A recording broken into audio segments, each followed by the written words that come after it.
Hey, welcome back to Coin Chronicles. This is Bryce. I hope you're doing well.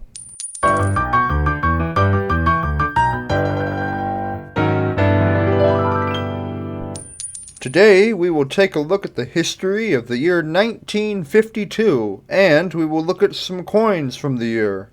This will include 1 Franklin half dollar, 1 Washington quarter, 1 Roosevelt dime, and 1 Lincoln wheat cent.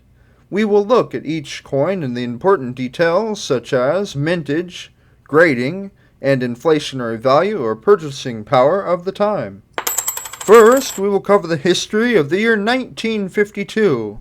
In the year 1952, The Today Show premieres on NBC, becoming one of the longest-running television series in the U.S.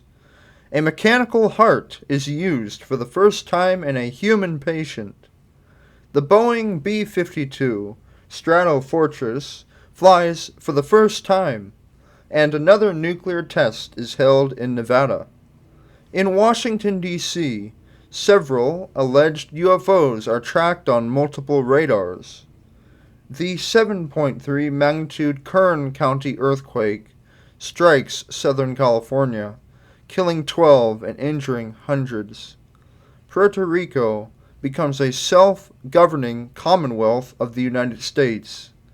A 5.8 magnitude aftershock affects Bakersfield, California, killing 2 people and causing another $10 million in damage. In Operation Ivy, the U.S. successfully detonates the first hydrogen bomb, codenamed Mike, at Inuiatak Atoll in the Marshall Islands with a yield of 10.4 megatons. The U.S. National Security Agency is founded, and the first successful surgical separation of Siamese twins is conducted in Mount Sinai Hospital, Cleveland, Ohio. The crash of a U.S. Air Force C-124 Globemaster at Moses Lake, Washington, kills 86 servicemen. Nearly 58,000 cases of polio disease are reported in the U.S. 3,145 die, and 21,269 are left with paralysis. And the airbag, barcode, roll-on deodorant, Einsteinium, thermonuclear weapons, Mr. Potato Head, and Frosted Flakes are invented, and the songs Wheel of Fortune, Blue Tango, Delicato, and You Belong to Me are recorded and published. First of all, we'll take a look at the 1952 D Franklin half dollar. The 1952 D Franklin half dollar was minted in Denver. It has a size of 30.6 millimeters and a weight of 12.5 grams. Its composition is 90% silver and 10% copper. Its designer is John R. Sinek. Its mintage is 25,395,600. Its inflationary value for the year 1952 is $5.92. Its numismatic values range from $18 in good condition up to $143 in brilliant uncirculated mint state condition. Now we'll take a closer look at the 1952 D Franklin half dollar from my collection. So, as we take a look at this 1952 D Franklin half dollar, we see it's in very excellent shape for its age. We see some nice toning along the brim there, and we easily can see the outline of Franklin there and some of the finer details, as well as read all of the words on the obverse side.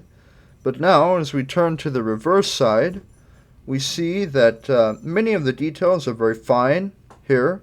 We even can read the words pass and stow on the Liberty Bell, and we see clearly detailed eagle there, and we can read all of the words.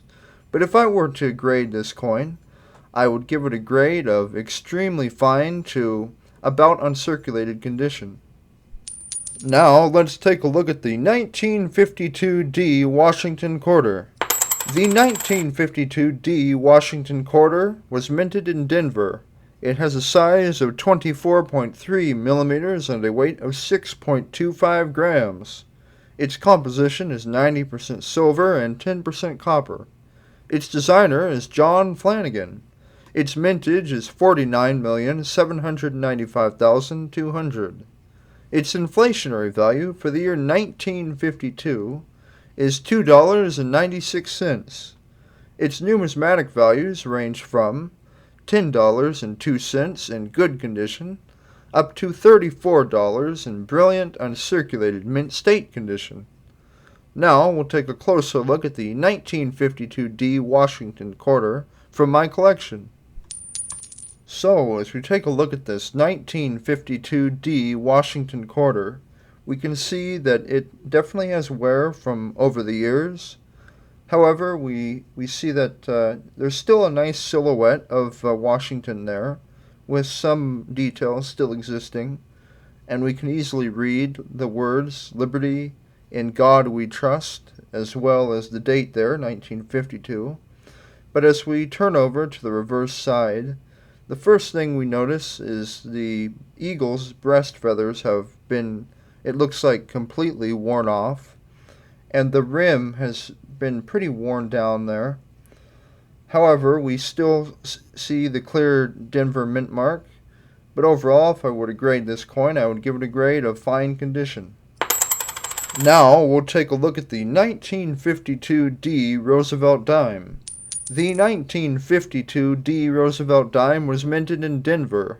It has a size of 17.9 millimeters and a weight of 2.5 grams. Its composition is 90% silver and 10% copper. Its designer is John R. Sinek. Its mintage is 122,100,000. Its inflationary value for the year 1952 is $1.18. Its numismatic values range from $3.12 in good condition up to $11 in brilliant uncirculated mint state condition.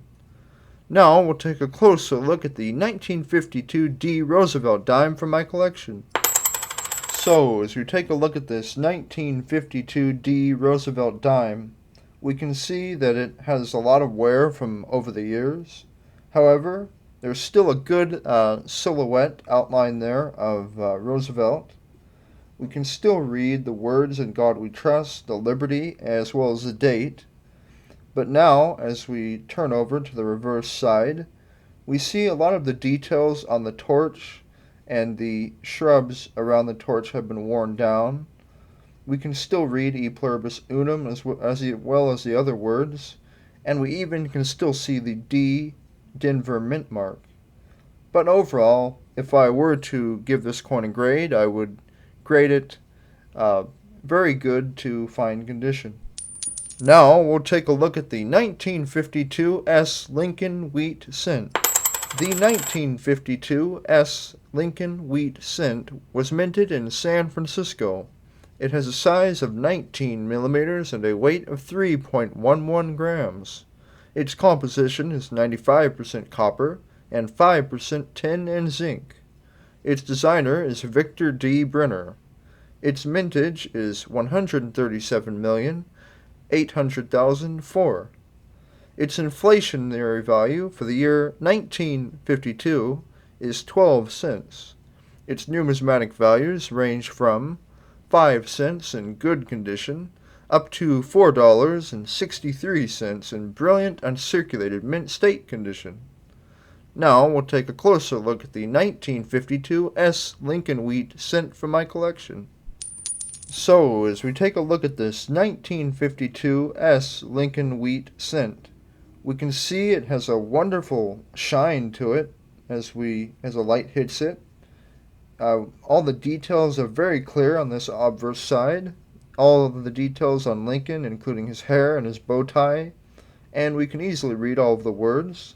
But now, as we turn over to the reverse side, we see that there's sharp details in the wheat along the rim there, and we easily can read all of the words on this side as well. But overall, if I were to grade this coin, I would give it a grade of uncirculated mint state condition. Hey, I really hope you enjoyed this video and found it to be interesting. For more videos, please like and subscribe. Thank you, keep on collecting, and have a great day.